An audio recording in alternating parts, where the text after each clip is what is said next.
जय हिंद प्यारे बच्चों। मैं जितेंद्र कुमार पांडे आपका स्वागत करता हूं आपके अपने ही YouTube platform target with Jitendra पर। प्यारे बच्चों, class 10th UP board exam 2026 बहुत करीब में है। करीब में मतलब कह सकते हैं कि 18 फरवरी से एग्ज़ाम शुरू हो रहा है और कंप्लीट इंग्लिश की तैयारी के लिए आज हम लोग मॉडल पेपर 16वां देखने चल रहे हैं। इससे बाहर कुछ नहीं आएगा एग्ज़ाम में, यहीं से आएगा। ऐसी प्रिपरेशन कराई जा रही है, जितना भी आपको पढ़ाया जा रहा है उससे बाहर कोई भी चीज़ें नहीं आएंगी। तो आप लोग क्लास को अंत तक देखा करें, ज़रूर अंतिम तक जुड़ें। और साथ ही साथ अगर आप लोगों ने अब तक इससे पूर्व की क्लासेस को नहीं देखा है तो ज़रूर देखिए। तो उसके लिए आपको प्लेलिस्ट आप लोगों को मिल जाएगा। चैनल पर नए हैं तो चैनल को सब्सक्राइब कर लीजिए, बेल आइकन दबा दीजिए, क्लास को लाइक कर दीजिए और इसे अपने मित्रों के पास में शेयर कर दीजिए। चलिए हम शुरुआत करते हैं पहले प्रश्न से और देखते हैं कि क्या कह रहा है हमारा पहला प्रश्न। पहला प्रश्न है सेक्शन ए में, रीडिंग सेक्शन है और रीडिंग में क्वेश्चन नंबर 1 to 3 के लिए एक निर्देश है। Read the following passage carefully.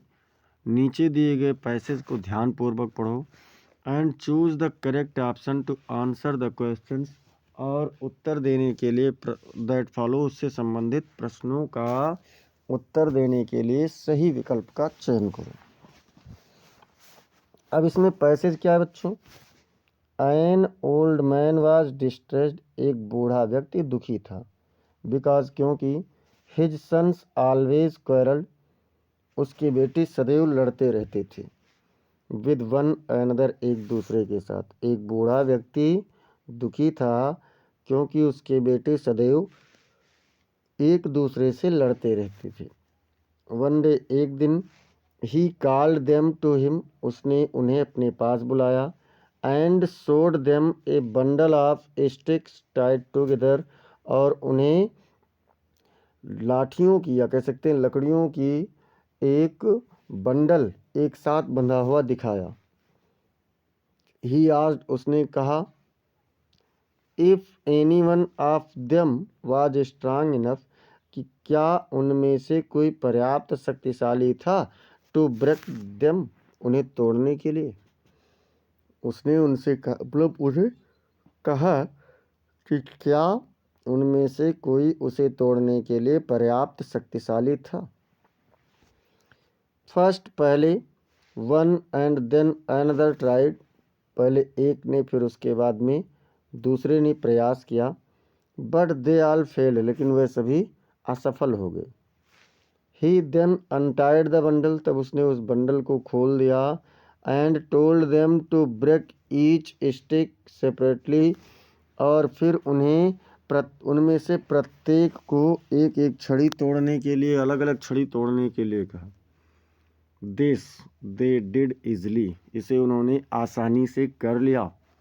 And all the sticks were soon broken into pieces, और सभी छड़ियाँ तुरंत आसानी से तोड़ दी गई, टुकड़ों में तोड़ दी गई। thus, इस प्रकार से, he taught them that united they would be strong, उसने उन्हें सिखाया कि मतलब एकत्रित होकर के एकता में वे शक्तिशाली थे।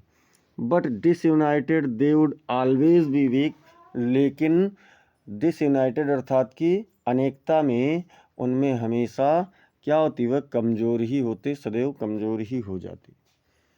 अब इसके बाद में इससे संबंधित क्वेश्चन है बच्चों। तो क्वेश्चन क्या कह रहा है, इससे संबंधित क्वेश्चन क्या कह रहा है? पहला क्वेश्चन कह रहा है, an old man was distressed because, एक बूढ़ा व्यक्ति दुखी था क्योंकि। तो एक बूढ़ा व्यक्ति क्यों दुखी था? क्योंकि his sons did not quarrel, उसके बेटे नहीं लड़ते थे। His sons quarrelled with their friends, उसके बेटे अपने मित्रों के साथ लड़ते थे। His sons quarrelled some time with him, उसके बेटे कभी कभी उसके साथ लड़ते थे। His sons always quarrelled, his sons always quarrelled with one another, उसके बेटे सभी एक दूसरे से सदैव लड़ते थे।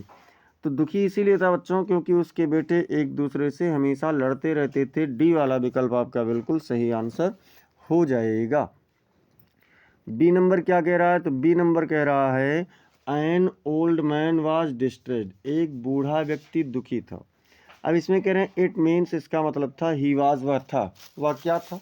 यानी कि आपको यहाँ पर डिस्ट्रेस का सिनोनिम बताना। हैप्पी था, या फिर सैड था, या फिर एंग्री था, या फिर मैड था। तो बच्चों हैप्पी नहीं होगा, क्या होगा? सैड का सिनोनिम्स होता है डिस्ट्रेस्ड। सैड मतलब भी दुखी होता है और डिस्ट्रेस्ड का मतलब भी दुखी होता है। इसके बाद में चलते हैं तीसरे क्वेश्चन पर, थर्ड क्वेश्चन पर। थर्ड क्वेश्चन कह रहा है which word in the passage is opposite of weak. Weak passage में वीक का अपोजिट कौन सा शब्द है? डिस्ट्रेस्ड है, या फिर डिसयूनाइटेड है, या फिर स्ट्रांग है, या फिर क्वेरल्ड है। वीक मतलब कमज़ोर, और पैसेज में कौन सा शब्द लिया गया उसका अपोजिट? तो पहली बात अगर हम देखें तो यहाँ पर कोई भी शब्द ऐसा और नहीं है स्ट्रांग के अतिरिक्त जिसका अर्थ होता है शक्तिशाली, और स्ट्रांग शब्द पैसेज में लिया भी गया है। तो सी वाला विकल्प आपका बिल्कुल सही ऑप्शन हो जाएगा। क्वेश्चन नंबर 4 to 8 के लिए एक निर्देश है, choose the correct option to answer the following. नीचे दिए गए प्रश्नों का उत्तर देने के लिए सही विकल्प का चयन कीजिए।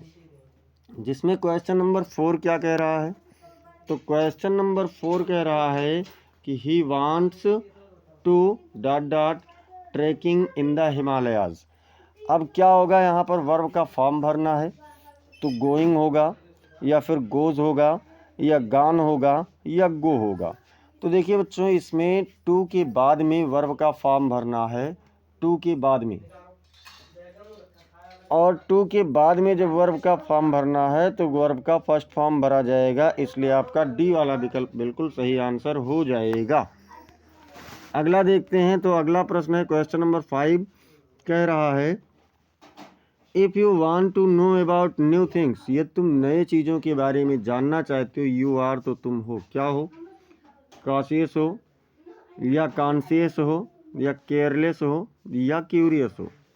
कॉशियस मतलब होता है चौकन्ना, कॉन्शियस मतलब होता है जागरूक या चैतन्य, केयरलेस मतलब लापरवाह, और क्यूरियस मतलब क्या होता है? उत्सुक। 6 नंबर क्वेश्चन देखते हैं। तो 6 नंबर क्वेश्चन कह रहा है कि rearrange the following word clusters to make a meaningful sentence. नीचे दिए गए शब्द समूहों को एक जोड़ व्यवस्थित करके एक नया वाक्य बनाइए। शब्द समूह क्या है? द टीचर्स, उसके बाद में ए, फिर is, favourite of, all, Ramesh. तो all the teachers is favourite of Ramesh होगा, या Ramesh is a favourite of all the teachers होगा, या Ramesh the teachers is favourite of all होगा, या फिर Ramesh is a favourite of all the teachers होगा। क्या होगा बच्चों? तो चलिए देख लेते हैं। तो इसमें Ramesh is a favourite of all teachers होगा, sorry the all teachers, favourite of the all teachers. हाँ, यही वाला बिल्कुल सही आपका डी वाला विकल्प हो जाएगा। क्वेश्चन नंबर 7, क्वेश्चन नंबर 7 कह रहा है which of the following word is miss spelled. नीचे दिए गए शब्दों में से कौन सा गलत स्पेलिंग का है? एबंडेंस है, या अटेंडेंस है, या एक्सेप्टेंस है, या एक्वेंटेंस है। तो बच्चों अबेंडेंस होगा, क्योंकि इसमें भी DANCE होगा। ए वाला विकल्प आपका सही आंसर हो जाएगा, जिसकी स्पेलिंग गलत है। क्वेश्चन नंबर 8, क्वेश्चन नंबर 8 कह रहा है she puts the pen dot dot her pocket. In होगा, या इनटू होगा, या फिर एट होगा, या फिर ऑन होगा। तो पेन को कहाँ रखती है? अपनी जेब में, यानी कि इनटू का यहाँ पर प्रयोग होगा। अब रखती है अर्थात गतिमान है, तो बी वाला विकल्प आपका सही आंसर हो जाएगा। Question number 9, question number 9 and 9 to 10 कह रहा है read the passage given below. नीचे दिए गए पैसेज को पढ़िए and choose the correct option to answer the questions that follow, और उससे संबंधित प्रश्नों का उत्तर देने के लिए आप सही विकल्प का चयन कीजिए। चलिए देख लेते हैं क्या है पैसेज। पैसेज कह रहा it is really getting bad now, अब वास्तव में बुरा हो रहा है। एक्सक्लेम्ड द मैन, व्यक्ति चिल्लाया। आई होप, मैं आशा करता हूँ, इट पासेज क्विकली, की शीघ्रता से बीत जाएगा। It did not pass quickly, ये जल्दी नहीं बीता। फॉर एन आवर, एक घंटे तक। The hail rained on the house, ओले घर पर बरसे। द गार्डन, बगीचे में बरसे। द हिल साइड, पहाड़ी पर बरसे। द कॉर्न फील्ड, मक्के के खेत में बरसे। ऑन द होल वैली, संपूर्ण घाटी में बरसे। द फील्ड वॉज वाइट, खेत सफ़ेद था। एज इफ, मानो, कवर्ड विद सल्ट, नमक से ढका हो। Not a leaf remained on the trees, पेड़ों पर एक पत्ते भी नहीं बचे। The corn was totally destroyed, मक्के की फसल पूरी तरीके से बर्बाद हो गई थी। द फ्लावर्स वीयर गॉन, फूल जा चुके थे। फ्रॉम द प्लांट्स, पौधों से फूल जा चुके थे। Lencho Saul was filled with sadness, Lencho की आत्मा दुख से भर गई थी। अब इसमें क्वेश्चन नंबर 9 कह रहा है it is really getting bad now, अब वास्तव में बुरा हो रहा है, या यह वास्तव में बुरा हो रहा है। इट रिफर्स हेयर टू, यहाँ पर इट किसको बता रहा है? रेन को, या फिर सनलाइट को, या सैंड स्टॉर्म, या हेल स्टॉर्म। तो बच्चों किसे बता रहा है? तो इट बता रहा है हेल स्टॉर्म को। डी वाला विकल्प आपका बिल्कुल सही आंसर हो जाएगा। क्वेश्चन नंबर 10 कह रहा है Lencho hoped it would pass quickly, Lencho आशा करता था कि ये शीघ्र बीत जाएगा। बिकॉज, क्योंकि। लेंचो ऐसा आशा क्यों करता था? The ripe corn would flourish more, जिससे कि मक्के की फसल और अधिक फलेगी फूलेगी। The ripe corn would be destroyed in it, इसमें मक्के की फसल पूरी तरीके से बर्बाद हो जाएगी। द लैंड वाज ओवरफ्लोडेड, ज़मीन पर बहुत अधिक बाढ़ थी। या फिर the house would get down, घर ढह जाएगा। तो बच्चों इससे क्यों आशा करता था? क्योंकि उसकी मक्के की फसल इसमें पूरी तरीके से बर्बाद हो जाती। तो बी वाला विकल्प आपका सही ऑप्शन हो जाएगा। क्वेश्चन नंबर 11 टू 13 के लिए निर्देश है choose the correct option to answer the following questions, नीचे दिए गए प्रश्नों का उत्तर देने के लिए सही विकल्प का चयन कीजिए। Which party did Mandela join, Mandela कौन सी पार्टी से जुड़े? इंडियन नेशनल कांग्रेस पार्टी, या फिर अफ्रीकन नेशनल कांग्रेस पार्टी, या फिर नेशनल अफ्रीकन पार्टी, या फिर ही did not join any party. मतलब मंडेला कौन सी पार्टी से जुड़े? क्या तो मंडेला जो जुड़े थे वो एएनसी यानी कि अफ्रीकन नेशनल कांग्रेस पार्टी से जुड़े थे। बी वाला विकल्प आपका बिल्कुल सही ऑप्शन हो जाएगा। क्वेश्चन नंबर 12 कह रहा है was Rajveer A fan of detective stories, क्या राजवीर जासूसी भरी किताबों का एक मित्र था, शौकीन था? तो यस होगा, या मे बी होगा, या नो होगा, या डोंट नो। तो बच्चों उसमें सीधे सीधे कहा गया है कि राजवीर वाज आल्सो ये फैन ऑफ डिटेक्टिव स्टोरीज, यानी कि एस होगा, सही वाला ऑप्शन आपका बिल्कुल हो जाएगा। क्वेश्चन नंबर 13 आप लोगों से कह रहा है what moved Siddhartha to seek out enlightenment, मतलब सिद्धार्थ को प्रकाश की खोज के लिए किसने प्रेरित किया? ए सिक मैन, मतलब एक बीमार व्यक्ति ने। एन एज्ड मैन, मतलब एक बूढ़े व्यक्ति ने। ए मॉन्क बेगिंग, भीख मांगते एक सन्यासी ने। या ऑल ऑफ द एबव, यानी इन सभी ने। तो किसने किया था बच्चों? ऑल ऑफ द एबव, यानी सभी ने उन्हें प्रेरित किया था। क्वेश्चन नंबर आपका है 14 नंबर क्या कह रहा है? 14 एंड 15 के लिए निर्देश है, और निर्देश में कहा जा रहा है read the given extract and choose the correct option to answer the following question, नीचे दिए गए अंश को पढ़ो और उनका उत्तर देने के लिए सही विकल्प का चयन करो। द वे एक क्रो, रास्ते में एक कौवे ने सूक डाउन ऑन मी, मेरे ऊपर झकझोर कर गिराया। द डस्ट ऑफ स्नो, यानी बर्फ के कण। फ्रॉम ए हेमलॉक ट्री, एक धतूरे के पेड़ से। अब इसमें कह रहे हैं who was sitting in the tree, पेड़ों में कौन बैठा हुआ था? ए पीकॉक, मतलब एक मोर, या फिर ए पीजन, एक कबूतर, या ए स्पैरो, एक गौरैया, या फिर ए क्रो, यानी एक कौवा। तो कौन बैठा था बच्चों? कमेंट में आप लोग जवाब देते रहिए। एक क्रो यानी एक कौवा बैठा हुआ था। क्वेश्चन नंबर 15 कह रहा है where was the poet standing, कवि कहाँ खड़ा हुआ था? अंडर ए पीपल ट्री, या फिर अंडर ये मैंगो ट्री, या अंडर ये हेमलॉक ट्री, या फिर अंडर ये बैनियान ट्री। तो कहाँ खड़ा था बच्चों? तो अंडर ये हेमलॉक ट्री, सी वाला विकल्प आपका सही आंसर हो जाएगा। क्वेश्चन नंबर 16 to 20 के लिए कह रहा है choose the correct option correct option to answer the following question. मतलब नीचे दिए गए उत्तर का प्रश्नों का सही उत्तर चुनने के लिए सही विकल्प का चयन कीजिए। क्वेश्चन नंबर 16 कह रहा है Mrs Pomfrey was a, Mrs Pomfrey थी, क्या थी? ए पुअर लेडी मतलब एक गरीब महिला, या फिर ए सेल्फिश लेडी मतलब एक स्वार्थी महिला, रिच लेडी अमीर महिला, या फिर जेंटल लेडी साधारण महिला। तो कैसी थी मिसेज पंफ्रे? तो मिसेज पंफ्रे एक अमीर महिला थी। ट्रिकी वाले पार्ट का क्वेश्चन है। क्वेश्चन नंबर 17 कह रहा है who was thief in the story, कहानी में चोर कौन था? हरी सिंह, या अनिल, या मंगल पांडे, या फिर सुरेश। तो कौन था बच्चों? तो उसमें हरी सिंह थी। ये आप लोगों की थीफ्स स्टोरी दूसरे वाले लेसन की कहानी है। और क्वेश्चन नंबर 18 कह रहा है who was the midnight visitor of the story, कहा the midnight visitor, the midnight visitor कहानी का मध्यरात्रि का आगंतुक कौन था? आसिबल था, या फिर फाउलर था, या फिर मैक्स, या रॉबर्ट।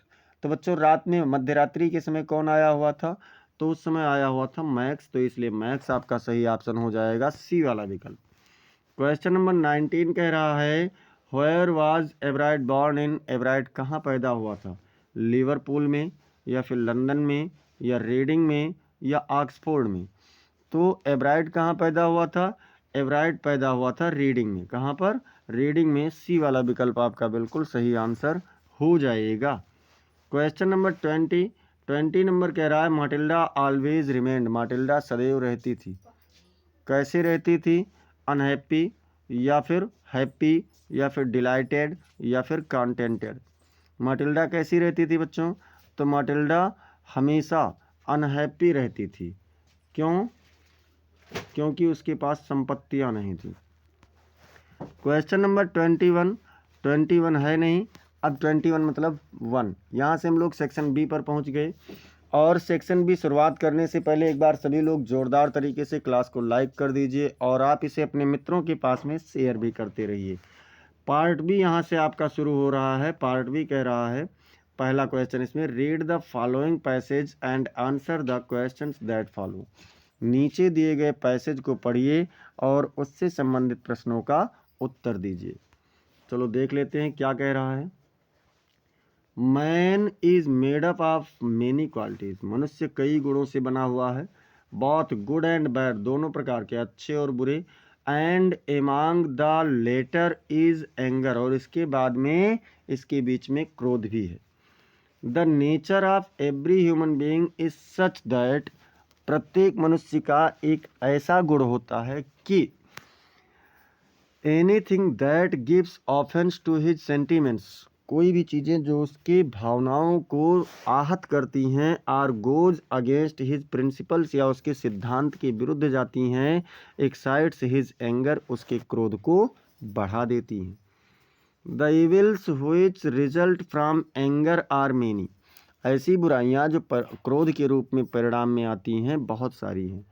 अंडर इट्स इन्फ्लुएंस, इसके प्रभाव के अंतर्गत a man loses his power of reasoning and judgement, एक व्यक्ति अपने तर्क करने यानी सोचने विचारने की और निर्णय लेने की क्षमता को खो देता है। Not being able to retain control over himself, वो अपने ऊपर आत्मनियंत्रण भी बनाए रखने में अक्षम हो जाता है। व्हेन एंग्री, जब क्रोधित होता है। ही डज नॉट नो, वह नहीं जानता है। What he is doing or saying, कि वह क्या कर रहा है या क्या कह रहा है। अंडर इट्स इन्फ्लुएंस, इसके प्रभाव के अंतर्गत a man is so much put off his balance, एक व्यक्ति अपना इतना अधिक संतुलन खो देता है, that he forgets his duty towards his superiors, कि वह अपने सर्वोच्चों, अपने श्रेष्ठ चीज़ों के प्रति अपने कर्तव्यों को खो देता है। And may even go to the extent of saying things, और चीज़ों को कहने में बहुत अधिक बौखला जाता है, यानी कह सकते हैं भ्रमित हो जाता है। Which are extremely insulting to them, जो उनके उन श्रेष्ठ लोगों के प्रति अत्यधिक अपमानजनक होती हैं। When anger gets the better of man, जब एक सबसे अच्छे से अच्छे व्यक्ति को क्रोध हो जाता है, he is capable of committing his worst crimes, तो वह अपने सबसे बुरे अपराध को करने में भी सक्षम हो जाता है और कर डालता है। एंड देयर इज नथिंग, और कुछ भी नहीं है, टू बी सरप्राइज, इसमें आश्चर्य होना, as if under its evil influence, कि इसके बुरे प्रभाव के अंतर्गत ही कमिट्स मर्डर, वो हत्या भी कर देता है। या जब क्रोध में आता है तो आदमी हत्या भी तो कर देता है। अब आपसे पूछ रहा है पहला प्रश्न इसका कि what quality does excite man's anger, कौन से गुण मनुष्य के क्रोध को प्रोत्साहित करते हैं। तो anything that gives offence to his sentiments or goes against his principles, कोई भी चीज़ जो उस व्यक्ति के व्यक्ति के सिद्धांतों के विरुद्ध हो या उसके भावनाओं को आहत करती हो, एक्साइट्स मैन्स एंगर, व्यक्ति के क्रोध को उत्साहित कर देती है। बी नंबर क्या कह रहा है, तो बी नंबर कह रहा है what does a man loss under the influence of anger, अपने क्रोध के प्रभाव के अंतर्गत एक व्यक्ति क्या करता है। तो under the influence of anger, क्रोध के प्रभाव के अंतर्गत a man loses his power of reasoning and judgement, एक व्यक्ति अपने सोचने समझने की यानी कि निर्णय लेने की और तर्क करने की क्षमता को खो देता है। इसमें सी नंबर कह रहा है what is the worst crime that a man commits when he is beyond the control of anger, एक व्यक्ति वह सबसे बुरा अपराध क्या कर सकता है जब वह क्रोध में होता है और अपने आत्मनियंत्रण में नहीं होता है। तो द वर्स्ट क्राइम मतलब सबसे बुरा अपराध, दैट ए मैन कमिट्स, जो एक व्यक्ति करता है, when he is beyond the control of anger is murder, जब वह नियंत्रण के अपने क्रोध के नियंत्रण से परे होता है तो वो क्या है, वो हत्या है। और डी नंबर इसमें पूछ रहा है बच्चों कि which word in the passage में कौन सा शब्द is the opposite of irrationality का अपोजिट है। तो इरेशनलिटी का अपोजिट क्या है, रीजनिंग है। इरेशनलिटी का जो है वो अपोजिट रीजनिंग है, इस पैसेज में लिया गया है। यहाँ शुरू होता है क्वेश्चन नंबर 2, और क्वेश्चन नंबर 2 कह रहा है कि write a letter to your mother informing her about your arrival and celebration of your birthday at home with your mother, अपनी माता जी को अपने घर पहुंचने और अपनी माँ के साथ जन्मदिन मनाने के बारे में उन्हें सूचना देते हुए एक पत्र लिखिए। तो क्या है बच्चों, देख लेते हैं आंसर में। डियर मॉम, प्रिय माता जी, आई एम सुपर एक्साइटेड, मैं बहुत अधिक उत्साहित हूँ, टू लेट यू नो, आपको बताते हुए, that I will arriving home soon, कि मैं बहुत जल्द ही घर आ जाऊँगा। I can't wait to celebrate my birthday with you, मैं आपके साथ अपना जन्मदिन मनाने के लिए अब इंतज़ार नहीं कर सकता हूँ। It has been ages since we have spent some quality time together, मतलब बहुत समय हो गया है जब हम दोनों ने साथ साथ अच्छा समय बिताया हो। And I am counting down the days, और मैं प्रतिदिन घटते हुए दिनों को गिनता रहता हूँ। Planning to have a chill birthday celebration, एक शांत ठंडा बर्थडे यानी जन्मदिन मनाने का घर पर मैं योजना बना रहा हूँ। Just the two of us, हम बस केवल हम दो हों। Would love to make it a day to remember, ये एक याद रखने का अच्छा दिन रहेगा। With all my favourite food and some heartfelt moments, जिसमें मेरे सभी पसंदीदे भोजन होंगे और कुछ मन को लुभाने वाली भावनाएं होंगी, क्षण होंगे। Looking forward to being back home, जल्द ही मैं घर वापस आने की आशा करता हूँ। And sharing my birthday Joy with you, और अपने जन्मदिन की प्रसन्नता को आपके साथ शेयर करने की आशा करता हूँ।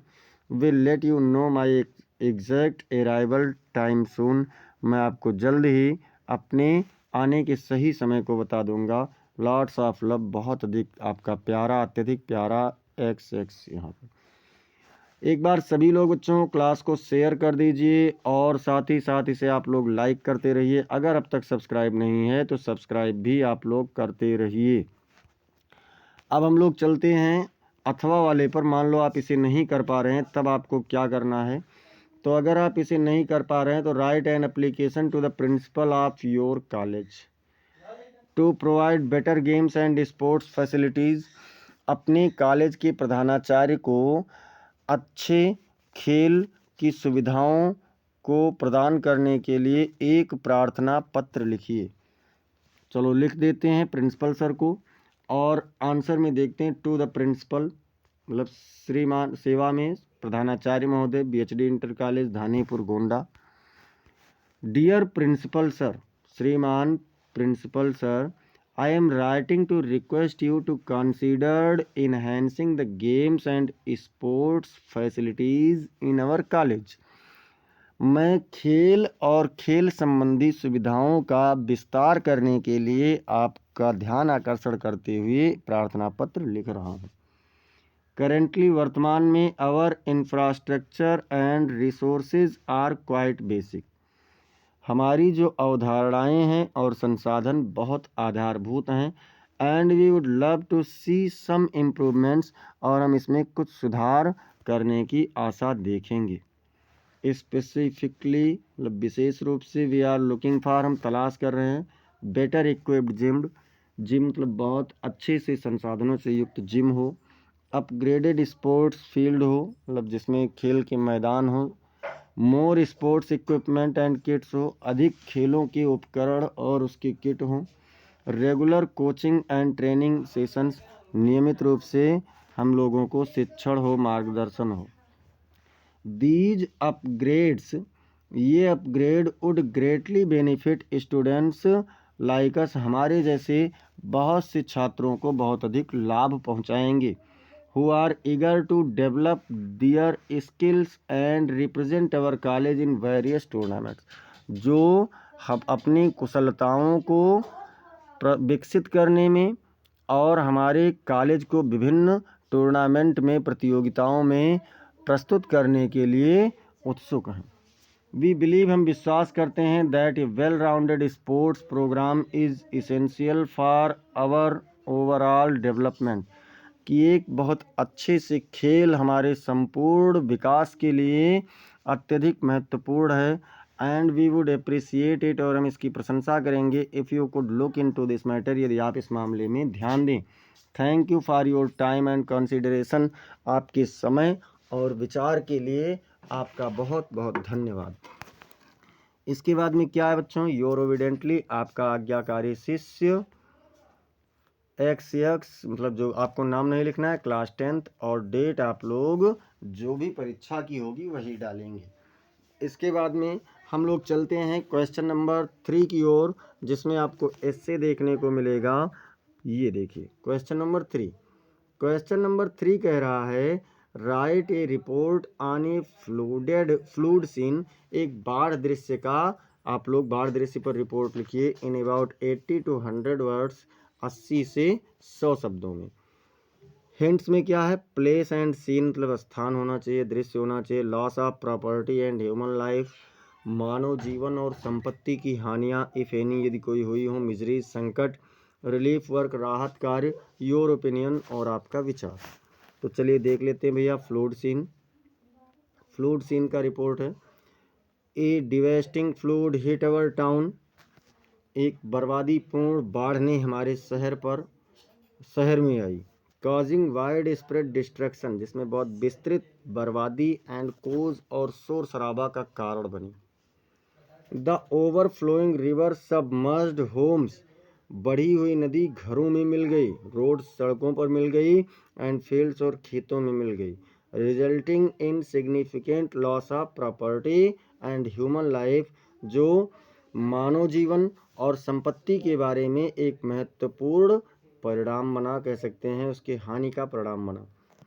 Thousands were left stranded struggling to access basic necessities, हजारों लोग आधारभूत आवश्यकताओं के लिए संघर्ष करते हुए खड़े मिले, अर्थात संघर्ष में पड़ गए।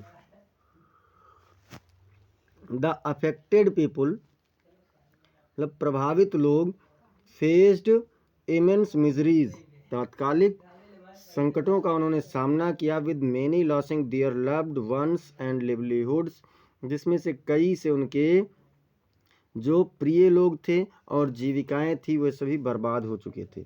Relief teams and local authorities worked tirelessly to rescue those who trapped and provide aid. जो राहत टीम थी और वहाँ पर उपस्थित मतलब लोकल अधिकारियों ने बिना थके हुए फंसे हुए लोगों को बचाने का प्रयास किया और कार्य किया और साथ ही साथ उन्हें सहायता प्रदान की। The scene was heart wrenching, ये दृश्य दिल को दहलाने वाले था।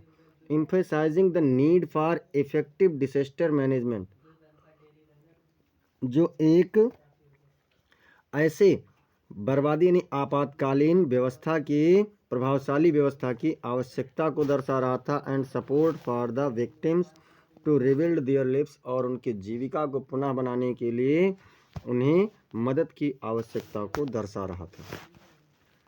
अथवा मान लो आप इसे नहीं कर पा रहे हैं तो अथवा वाले को कर देना। अथवा वाला क्या कह रहा है बच्चों? तो अथवा वाला कह रहा है look at the clues given below, नीचे दिए गए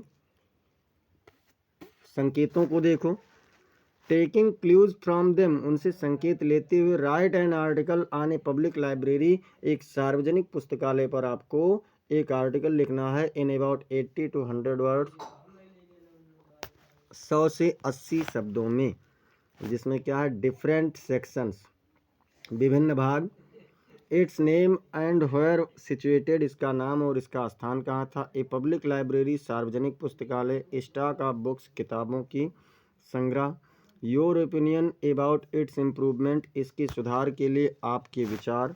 और इट्स यूजफुलनेस, इसकी उपयोगिता। इतने हेडिंग है, इसमें से आप लोगों को बनाना है। सभी लोग क्लास को लाइक और शेयर करते रहिए, ज़बरदस्त तरीके से लाइक शेयर करते रहिए। और हम लोग चल रहे क्वेश्चन नंबर 24 का ए। 24 का ए कह रहा है rewrite the following sentence by changing it into indirect speech. नीचे दिए गए वाक्य को इनडायरेक्ट स्पीच में बदलते हुए पुनः लिखिए। क्या कह रहा है? रेशमी सेड टू द स्ट्रेंजर, रेशमी ने अजनबी से कहा what is your name and where do you live, तुम्हारा नाम क्या है और तुम कहाँ रहते हो। तो देखते हैं बच्चों ये क्या कह रहा है। रेशमी आस्क्ड द स्ट्रेंजर, रेशमी ने अजनबी से कहा, पूछा, क्योंकि ये आपका इंट्रोगेटिव में है। तो क्या पूछा? व्हाट इज नेम वाज, उसका नाम क्या था। योर की चेंजिंग द स्ट्रेंजर से होगी तो हिज हो जाएगा। एंड वेयर ही लिव्ड, और वह कहाँ रहता था। इसके बाद में बी नंबर कह रहा है कि change the following sentence into passive voice. तो आपको नीचे दिए गए वाक्य को पैसिव वॉइस में बदलना है। He has answered all the questions, उसने सभी प्रश्नों का उत्तर दिया है। तो क्या होगा? ऑल द क्वेश्चंस को पहले लो, ऑल द क्वेश्चंस हो गया। यहाँ देखिए थोड़ी सी गलती हुई, एरर हो गया, हैज़ बीन नहीं हैव बीन होना चाहिए, क्योंकि क्वेश्चंस बहुवचन है। तो have been answered by him, सभी प्रश्नों का उत्तर उसके द्वारा दिया गया। अब चलते हैं सी नंबर पर।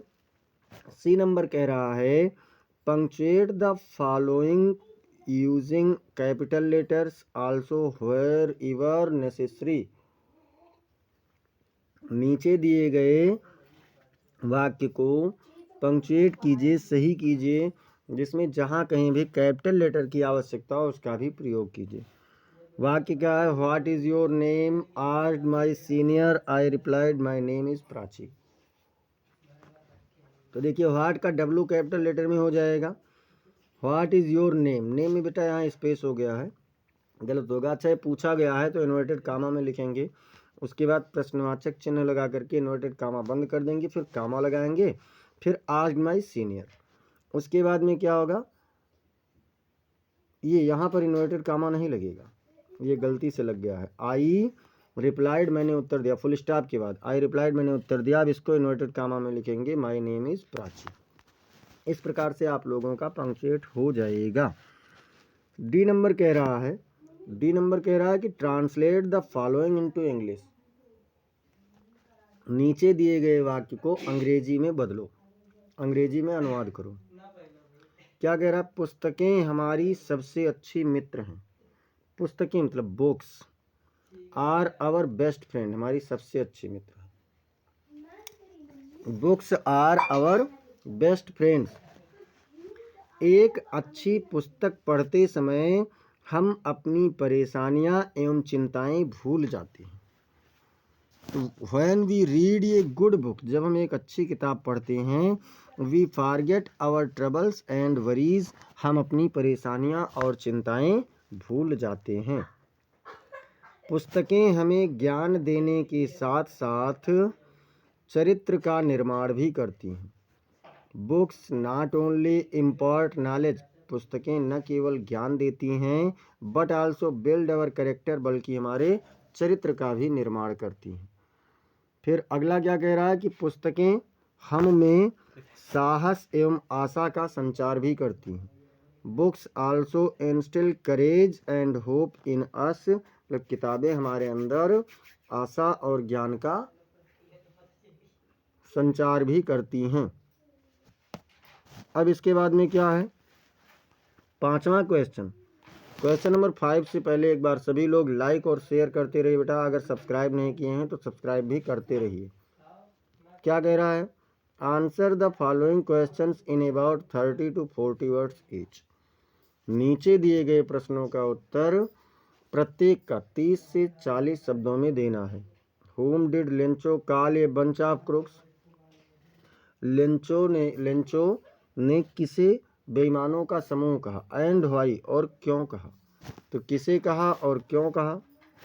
Lencho called the post office employees a bunch of crooks, Lencho ने डाक विभाग के कर्मचारियों को बेईमानों का एक समूह कहा। बिकॉज, क्योंकि they couldn't fulfil his request for money, वह उसके रुपयों के मांग को, उसकी आवश्यकता को नहीं पूरा कर सकते थे। एंड ही बिलीव्ड, और वो विश्वास करता था, दे वर डिसऑनेस्ट, कि वे बेईमान थे। थिंकिंग, सोचते हुए, they kept the money he had asked for in his letter to God, कि उन्होंने उस रुपयों को रख लिया जो उसने भगवान से मांगे थे। उसकी यही आशा थी कि उन लोगों ने उस पैसे को भी चुरा लिया था। इसके बाद में अथवा, मान लो आप इसे नहीं कर पा रहे हैं तो अथवा में कर डालना। अथवा कह रहा है, और why did Anne Frank maintain a diary, Anne Frank ने एक डायरी क्यों रखा? Anne Frank maintained a diary, Anne Frank ने एक डायरी रखा टू एक्सप्रेस हर फीलिंग्स, अपनी भावनाओं को प्रकट कर, भावनाओं, थॉट्स मतलब विचारों, एंड एक्सपीरियंसेस, और अनुभवों को प्रकट करने के लिए रखा। While hiding with her family during world war second, जब वो द्वितीय विश्व युद्ध के दौरान अपने परिवार के साथ छिपी हुई थी। सी नेम्ड इट किटी, उसने इसका नाम किटी रखा। And wrote letters to it, और इसमें पत्रों को लिखा। Finding solace in writing amidst the traumatic circumstances, विपरीत से विपरीत परिस्थितियों में भी लिखते हुए उसे आनंद की अनुभूति हुई। Preserving her story and emotions for posterity, बाद के लिए अपने भावनाओं और कहानियों को इसमें लिखती रहती थी। बी नंबर कह रहा है, क्वेश्चन नंबर 20 में कह रहा है, व्हाई वाज किसा गौतमी सैड, किसा गौतमी दुखी क्यों थी? What did she do in her hour of grief, उसने अपने दुख के घंटों में क्या किया था?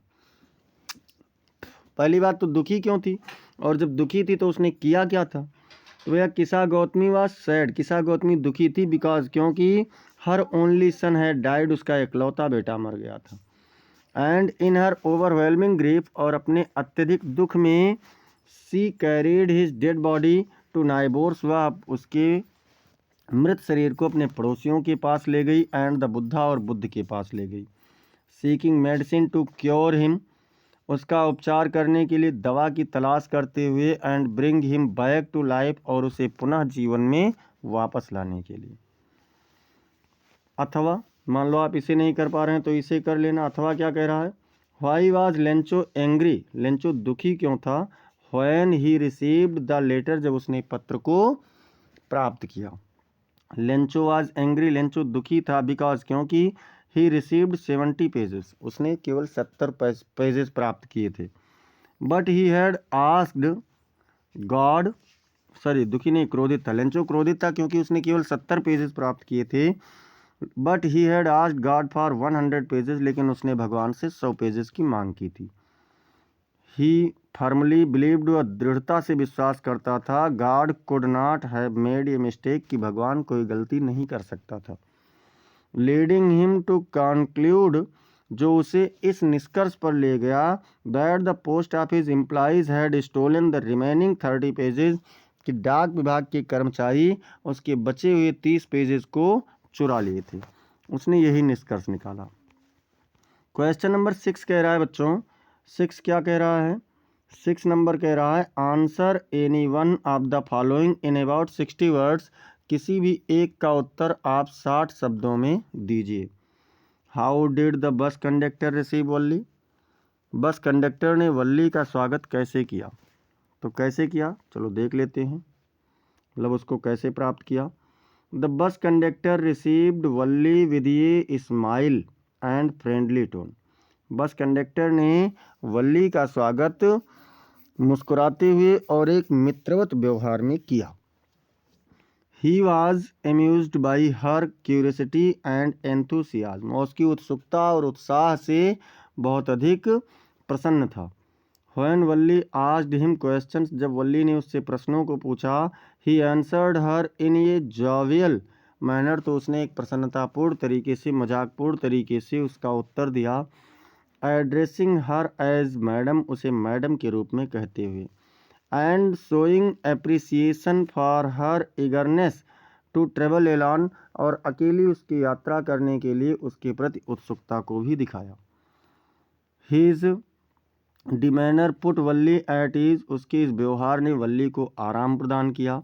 मेकिंग हर फील कंफर्टेबल, अपने आप को आराम महसूस कराया। And welcomed on the bus, और बस में उसका स्वागत कराया।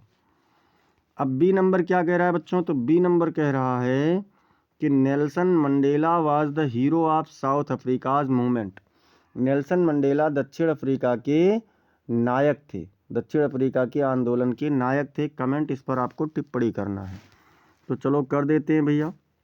Nelson Mandela was a real hero of South Africa's freedom movement, Nelson Mandela दक्षिण अफ्रीका के स्वतंत्रता आंदोलन के एक वास्तविक हीरो थे। His conscience encouraged him to demand a respectful and unique life for all, उनके अंतरात्मा ने एक सम्मानित और अद्भुत, या कह सकते हैं अद्वितीय जीवन, सबके लिए अद्वितीय जीवन की मांग करने के लिए उन्हें प्रेरित किया। He was always determined to fulfil his twin obligations, वह अपने दोहरे कर्तव्यों को पूरा करने के लिए सदैव दृढ़ थे। He performed his obligations for his family, उन्होंने अपने परिवार के लिए अपने कर्तव्यों को निभाया। As well as his community and his country, और साथ ही अपने समुदाय और अपने देश के लिए भी उन्होंने अपने कर्तव्यों को निभाया। ऑल्दो, यद्यपि, he was prevented from doing so, ऐसा करने से उन्हें रोक दिया गया। येट, फिर भी, ही डिड नॉट स्टॉप, और नहीं रुके। एंड गॉट डिस्करेज्ड, और हतोत्साहित नहीं हुए। ही बिकेम होमलेस, वह घर विहीन हो गए। In spite of all these difficulties, इन सभी बाधाओं के बावजूद भी, he did not change his decision, उन्होंने अपना निर्णय नहीं बदला। He did not care the apartheid policy, उन्होंने रंगभेद की नीति का ध्यान नहीं दिया। And raised his voice against racial system, और इस जाति प्रथा के विरुद्ध उन्होंने अपनी आवाज़ को उठाया। ही अनाउंस्ड, उन्होंने घोषणा किया, that this system had created a lasting wound in his country and his people, कि इस प्रथा ने उनके देश और उनकी जनता में एक कभी न मिटने वाला घाव प्रदान किया है। ही फाट अगेंस्ट इट, वो इसके विरुद्ध लड़े। And at last got success, और अंत में सफलता भी प्राप्त किया। He became the first black president of south Africa, व दक्षिण अफ्रीका के पहले राष्ट्रपति बने, काले राष्ट्रपति बने। इस प्रकार से हम लोगों ने 6 क्वेश्चन कर लिया है। एक बार सभी लोग लाइक और शेयर कर दीजिए जोरदार तरीके से, और सब्सक्राइब नहीं तो सब्सक्राइब कर लीजिए। देखते हैं क्वेश्चन नंबर 7। क्वेश्चन नंबर 7 कह रहा है why does the poet hold with those who favour fire, कवि उनके साथ क्यों है जो आग के पक्ष में है। अबाउट 40 वर्ड्स, लगभग 40 शब्दों में उत्तर देना है। The poet holds with those, कवि उनके पक्ष में है, हु फेवर फायर, जो आग के तरफ है अर्थात इच्छा के तरफ है। Because fire symbolises desire and passion, क्योंकि आग यहाँ पर इच्छा और जोश का प्रतीक है। And the poet has personal experience, और कवि के पास उसका व्यक्तिगत अनुभव है with the destructive nature of the uncontrolled desire, कि जो अनियंत्रित इच्छा है उसकी बर्बादीपूर्ण प्रकृति से कवि अच्छे से परिचित है। मान लो आप इसे नहीं कर पा रहे हैं तो अथवा वाला कर देना। अथवा वाला क्या कह रहा है, right 4 lines of any poem prescribed in your syllabus, अपने कविता मतलब अपने इस सिलेबस में, पाठ्यक्रम में वर्णित किसी भी कविता का 4 लाइन लिखिए। और क्या कह रहा है, do not copy the lines given in the question paper, प्रश्न पत्र में दिए गए पंक्तियों की नकल मत करना। तो चलो भैया देखते हैं क्या है। अब क्वेश्चन नंबर 8 आपसे कह रहा है right the central idea of any one of the following poems, किसी भी कविता का आप केंद्रीय भाव लिखिए, मुख्य विचार लिखिए इन अबाउट 40 to 50 वर्ड्स, मतलब 40 से 50 शब्दों में। पोएम क्या है, फायर एंड आइस है, एनिमल्स है, और ए टाइगर इन द जू है। तो चलिए देख लेते हैं सेंट्रल आइडिया और किस पोएम का, फायर एंड आइस का।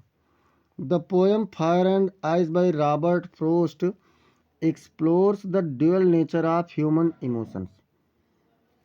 Fire and ice Robert frost के द्वारा लिखी गई कविता व्यक्ति के दो भावों को प्रकट करती है। सिम्बोलाइज्ड बाई फायर मतलब passion and ice any hated, जिसमें फायर को आग को आवेश तीव्र इच्छा और बर्फ को नफरत की श्रेणी में प्रतीक दिया गया है। द पोएट सजेस्ट, कवि सुझाव देता है that both passion and hatred, की आवेश और नफरत have the potential to destroy the world, इस संसार को नष्ट करने की क्षमता है।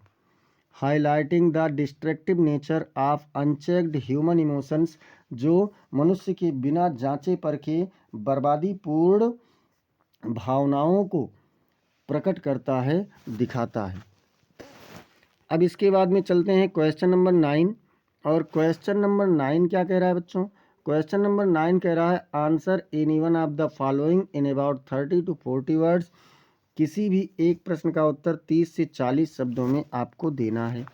और यहाँ पर क्या कह रहा है, क्वेश्चन आप लोगों से पूछ रहा है कि how did Mme Loisel react, श्रीमती लाइजल कैसी प्रतिक्रिया देती हैं, when her husband showed her an invitation card of a party at the minister's residence, जब उनका पति मंत्री के आवास पर एक पार्टी के लिए उन्हें आमंत्रण पत्र दिखाता है।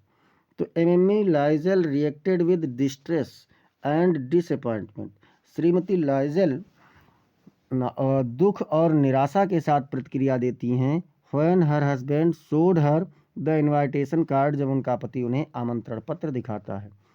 सी वॉज अनहैप्पी, वह नाराज थी, बिकॉज क्योंकि सी फेल्ट, वो महसूस करती थी, she had nothing suitable to wear to the party, की पार्टी में पहनने के लिए उनके पास कुछ भी उचित कपड़ा नहीं था। And she didn't want to attend, और वह इसमें शामिल नहीं होना चाहती थी। Looking poor among the wealthy guest, मतलब कि धनी मेहमानों के बीच में गरीब दिखते हुए वह ऐसा नहीं जाना चाहती थी। अब 2 क्वेश्चन है, 2 में से एक करना है, तो बी वाला भी आप कर सकते हैं। What should one do to quieten dogs as experienced by Horace Danby के अनुभव के अनुसार एक कुत्ते को चुप कराने के लिए कोई भी व्यक्ति क्या कर सकता था। तो according to Horace Danby's experience, Horace Danby के अनुभव के अनुसार one way to quieten dogs is to whistle softly. कुत्ते को चुप कराने का एक सबसे अच्छा तरीका है कि धीमे धीमे सीटी बजाओ। This approach worked for him. ये कार्य उसके लिए कार्य करता था। As the dogs became quiet, जब कुत्ते शांत हो जाते थे, and did not bother him further, और उसे और अधिक परेशान नहीं करते थे। अब हम लोग चलते हैं क्वेश्चन नंबर लास्ट, यानी कि आप लोगों का कह सकते हैं क्वेश्चन नंबर 10। तो सभी लोग एक बार शेयर कर दीजिए, जोरदार तरीके से लाइक कर दीजिए, और साथ ही साथ अगर अब तक सब्सक्राइब नहीं है तो सब्सक्राइब भी करते रहिए। और देखते हैं कि क्या कह रहा है क्वेश्चन नंबर 10। क्वेश्चन नंबर 10 कह रहा है बच्चों, answer any one of the following in about 60 words. किसी भी एक प्रश्न का उत्तर आप लगभग 40 शब्दों में दीजिए।